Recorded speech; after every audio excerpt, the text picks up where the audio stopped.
मेघदत्त, तुम्हाला काही बोलायचंय? अजून काय बोलायचं आहे साहेब? मला जे काही सांगायचं होतं ना ते नोटीस मध्ये सांगितलंय मी. पण हे असं न करता जर मला माझा हिस्सा मिळाला असता ना तर खूप बरं झालं असतं. भाऊजी काय बोलताय तुम्ही? वडिलोपार्जित इतकी इस्टेट असताना ती वाढवायचं सोडून वाटणी कसली मागताय? मग काय करायला हवं होतं आम्ही? सतत तुमच्याच ओंजळीनं पाणी पित राहायचं?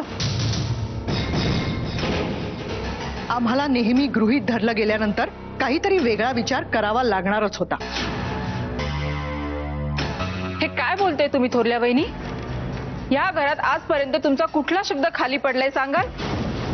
हे सगळं करण्यापासून मुलांना रोखायचं सोडून तुम्ही त्यांना पाठिंबा देताय. दादा, माझं नक्की काय चुकलं रे की तू हे असं पाऊल उचललंस? अहो साहेब, या घराची काही वाटणी वगैरे होणार नाही. सगळे आधीसारखेच राहतील. आपण सगळे एकत्रच राहणार आहोत. एकत्र राहणं हवंय कोणाला? ज्या घरात लहानांच्या हाताखाली मोठ्यांना काम करावं लागतं अशा घरात आम्हाला राहायचंच नाही.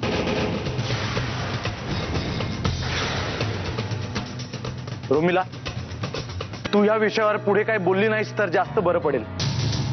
का नाही बोलायचं तिने? ती या घराच्या तिसऱ्या पिढीतली मोठी सून आहे. तिचं मत मांडण्याचा तिला पूर्ण अधिकार आहे, कळलं? पण आधी जीव लावायचा असतो, मग हक्क मागायचा असतो. रोमिला तर आल्यापासून फक्त हक्काचीच गोष्ट करते. आता तिने कसं वागायचं हे तू ठरवायची गरज नाहीये. ते माझं मी बघून घेईन. आणि तिला कोणी काहीही बोललेलं मला अजिबात सहन होणार नाही, लक्षात ठेव. भाऊजी, तुम्ही गैरसमज करून घेताय. नाही, तू तरी शांत राहा ना. हे बघा वहिनी, तुम्ही मध्ये पडू नका. प्रत्येक गोष्टी स्वतःची अक्कल चालवायची असा काही नियम नाहीये. सकाळी तुम्ही बायका भांडत होता तेव्हा मी एकदा तरी मध्ये पडलो होतो का? मग आता आम्हा पुरुषांच्या भांडणात तुम्हाला सुद्धा मध्ये पडण्याची गरज नाहीये. पण ती समजुतीने बोलण्याची तरी गोष्ट करते. रोमिलाचं काय? तिला समजाव ना काहीतरी. आता फार बोलतोयस तू अनय. आजपर्यंत प्रत्येक गोष्टी तुझ्या पाठीशी खंबीरपणे उभा होतो मी. वाटलं होतं तू जे काही करशील ना ते सगळ्यांच्या भल्यासाठीच करशील. पण माझं चुकलंच. सगळे मला समजवत होते पण मीच कोणाचं ऐकून घेतलं नाही. अरे तुझ्यासाठी राजगादी सोडली मी. मानाच्या प्रत्येक अधिकारावरनं लांब राहिलो. वेळप्रसंगी आई वडिलांशी सुद्धा भांडलो मी. आणि जर आता तू मला कंपनी सोडायला सांगत असशील ना तर ते शक्य नाही. भाऊसाहेब, माझे सगळेच हक्क कोणीही हडप करण्याच्या आधी मला माझा हिस्सा हवाय. या अनयवर माझा अजिबात विश्वास नाहीये. एक छोटीशी जमीन माझ्या नावावर झाल्यावर याला इतका त्रास झाला. मग माझ्या हक्काची राजगादी जेव्हा तू बळकावलीस तेव्हा मी काय करायला हवं होतं रे?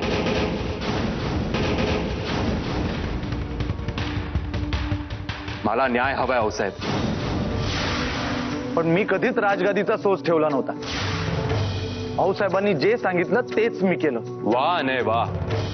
नेहमी मोठ्यांचा आदर करावा असं म्हणतोस ना तू? परंतु राजगादीवर बसताना हेच सगळं विसरलास. अरे त्या भरताने सुद्धा रामामागे मिळालेली राजगादी नाकारली होती. पण तू एकदाही नकार न देता मुकाट्याने त्या राजगादीवर जाऊन बसलास. एकदाही माझं नाव तुझ्या तोंडावर आलं नाही ना? अच्छा, म्हणजे इतके दिवस हे मनात ठेवलंयस तर तू मला नकोय राजगादी. मी आत्ताच्या आत्ता सगळी सूत्र तुझ्या हातात द्यायला तयार आहे.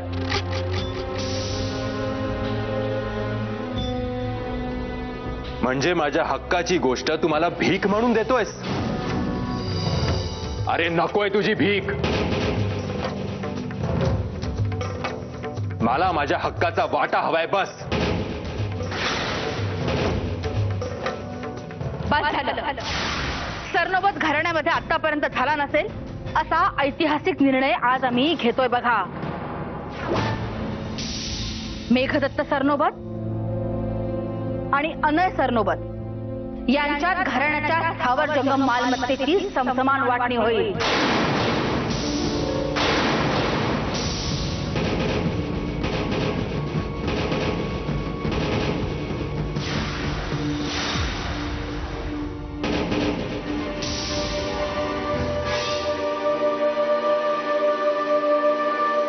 आणि ही वाटणी होईपर्यंत आम्हाला घरामध्ये कुठल्याही प्रकारचा वादविवाद नकोय.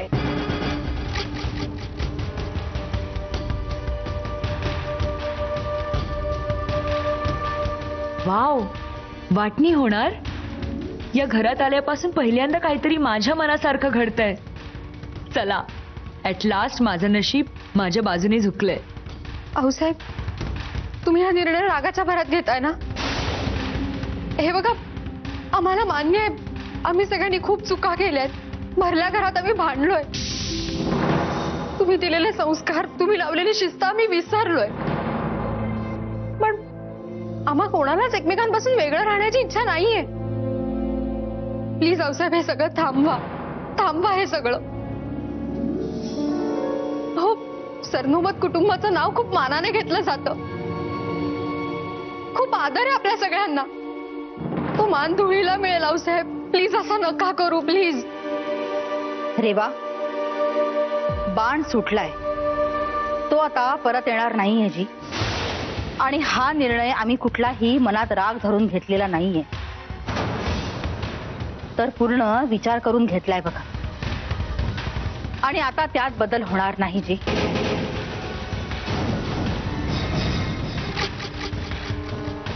यांनी घेतलेल्या निर्णयामुळे तुम्हाला कोणालाच दुःख होत नाहीये का? आणि कुठल्या नात्यात गैरसमज, भांडणं होत नाहीत, पण म्हणून वेगळं होणं हा एकच उपाय आहे का आपल्याकडे? हे सगळं तोडायला आपल्याला 1 मिनिटही लागणार नाही.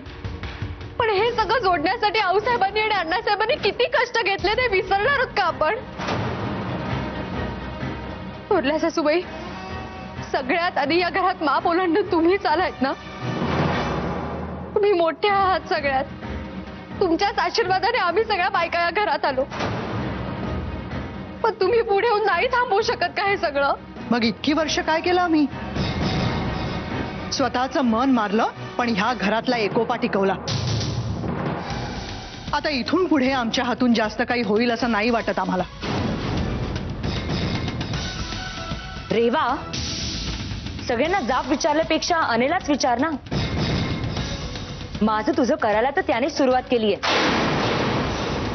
मेघदत्त कधीही कुठल्या अधिकारासाठी भांडला नाहीये. आज तुझ्याच नवऱ्याने रचलेल्या पायावर आम्ही कळस चढवलाय. रॉमिला, आता चूक कोणाची हे बघायची वेळ नाहीये. हे सगळं कसं थांबवता येईल ना हे बघायची वेळ आहे.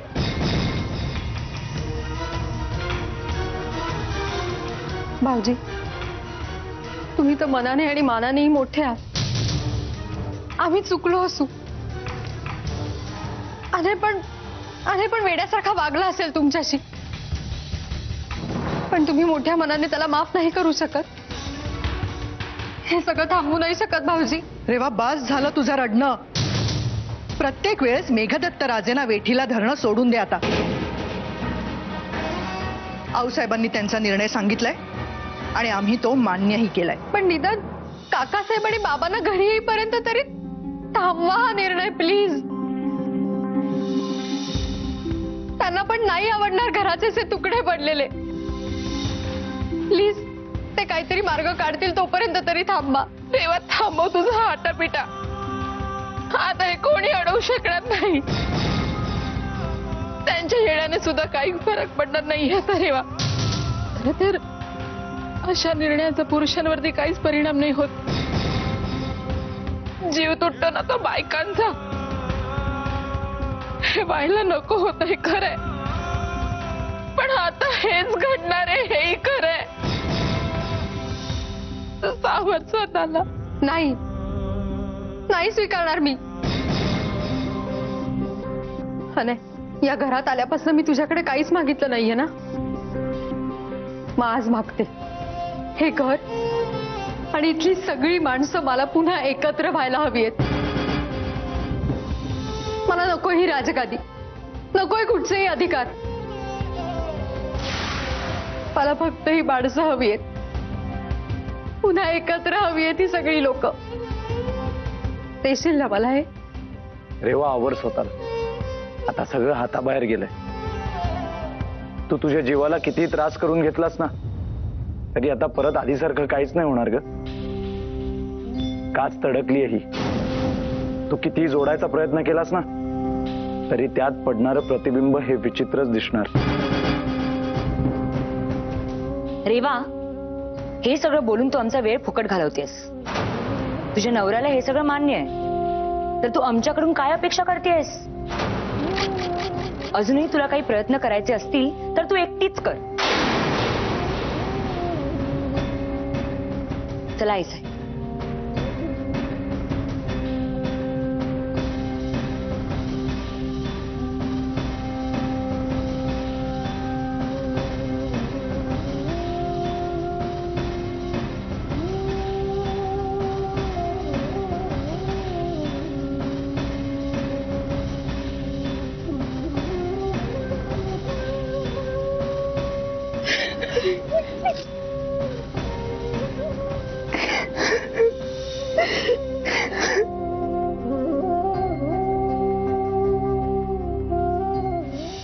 मला तर काय करू आणि काय नको हेच कळत नाहीये. माझा विश्वासच बसत नाहीये. आजचा दिवस आलाय म्हणून. आज माझं मोठं स्वप्न साकार होण्याच्या मार्गावर आहे. आता सगळं आपल्या मनासारखं होणार. आपण स्वतंत्र होणार. मी कधीही उठणार, कधीही झोपणार. वा, किती महत्वाची स्वप्न बघतेस ग तू. थँक्स. तुला पण आवडली ना? माझ्या सासरच्या बाबतीत माझं हेच स्वप्न होतं.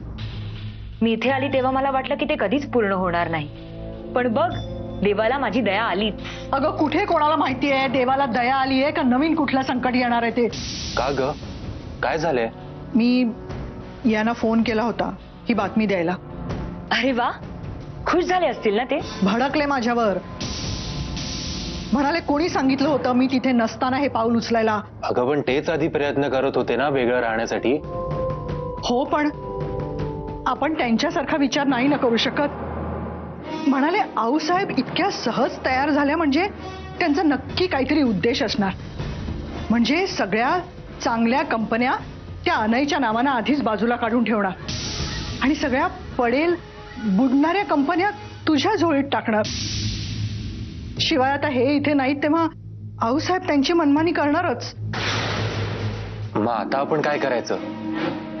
आता तर वाटणीही थांबवता येणार नाही.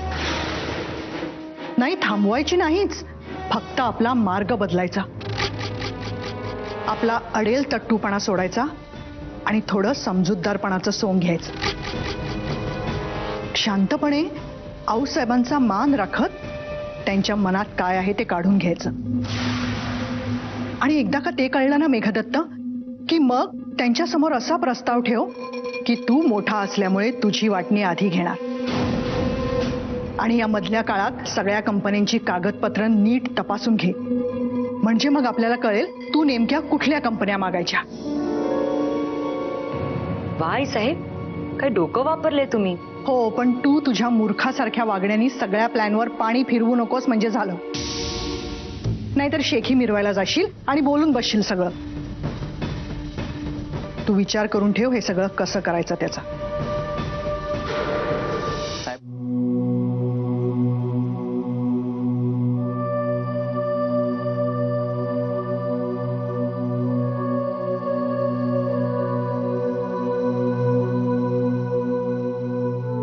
कसला विचार करतोस? सुमित्राची सावली आपल्या वाड्यात इतकी वर्ष होती, पण तरी ती आपल्या घराच्या एकीला कधी धक्का नाही पोचू शकली. आणि इतक्या वर्षांनी आता ती काळी सावली आपल्या वाड्यातून निघून गेल्याची निश्चिंती वाटू लागली असताना ही स्वार्थाची काळी सावली कशी काय पडली आपल्या घरावर? खरंय तुझं. जितका त्रास त्या सुमित्रा देवींनी दिलाय आऊसाहेबांना त्यापेक्षा कैक पटीने जास्त त्रास आपण देतोय त्यांना. पण मी आता ठरवलंय हे सगळं मी स्वीकारणार आहे. पण मी नाही स्वीकारू शकत ना. माझी ही हार पचवणं मला खूप कठीण जातंय रेवा. आणि जे काही होतं ते चांगल्यासाठीच होतं असा विचार केलास ना तर त्रास नाही होणार तुला.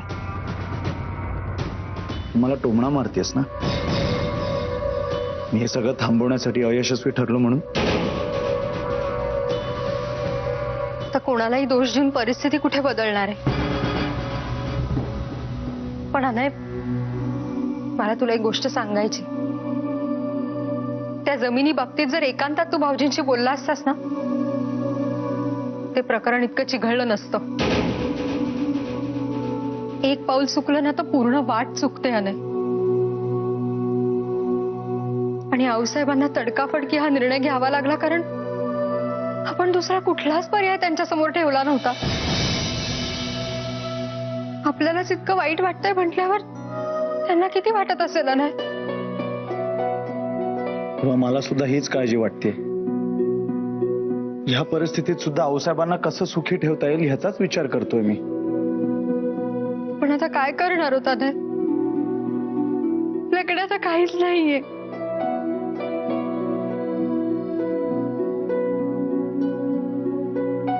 रडू नकोस रेवा. तुझा माझ्यावर विश्वास आहे ना? अगं मग मी शून्यापासून सुरुवात करीन. मी स्वतः मेहनत करीन.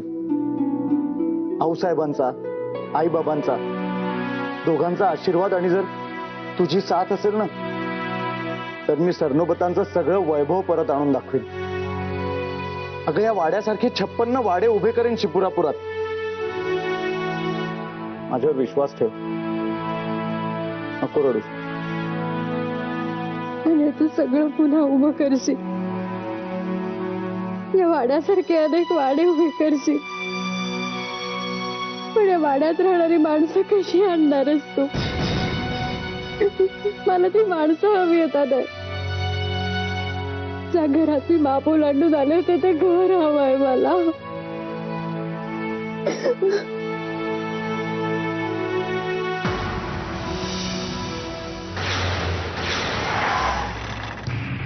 तुला किती वेळा सांगितलंय अशी मध्येच गाडी थांबलेली मला आवडत नाही म्हणून. आणि गाडीत बसतानाच सांगितलं होतं 40 मिनिटात ऑफिसला पोहोचायला हवा. हो साहेब पण रस्ता खराब आहे. भलती कारणं नको आहेत मला. होणार नाही अशी कुठलीच गोष्ट माहित नाही मला. बघू कसं पोहोचत नाहीत. मी चालवतो गाडी. पुढच्या 40 मिनिटात आपण ऑफिसला असू. टायमर लाव. उतर खाली. हॅलो. हे बघा साहेबांना ऑफिसात उशीर आणण्याचा मी फार प्रयत्न केला पण आता ते शक्य नाही कारण आता साहेब स्वतः गाडी चालवतात. आता पुढे काय होईल हे मला माहित नाही. बरं ठीक आहे. बोंबला साहेब स्वतः गाडी ड्राईव्ह करत इथे येत आहेत. आता आपल्याला काय करायला हवी? चल बस रे.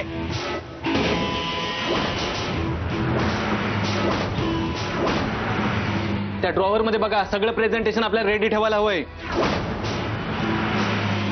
पण मी काय म्हणते एवढ्या मोठ्या कंपन्यांचे मालक असताना त्यांना या छोट्याशा कंपनीची माहिती कशाला हवी आहे? काही कळत नाही. अनय सरनोबत यांचं नाव. हो साहेबांना कधी काय सुचेल ना त्याचा नियम नाही. आता ते शिपुरापूर सारख्या छोट्याशा गावामध्ये असलेली कंपनी आता ती कशाला टेक ओव्हर करायची? चला लवकर घाई करा. आता पोहोचतील साहेब एवढ्यात.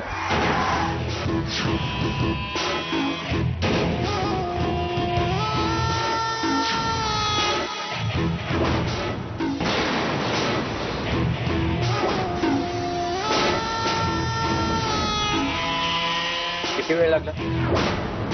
40 मिनिटं सर.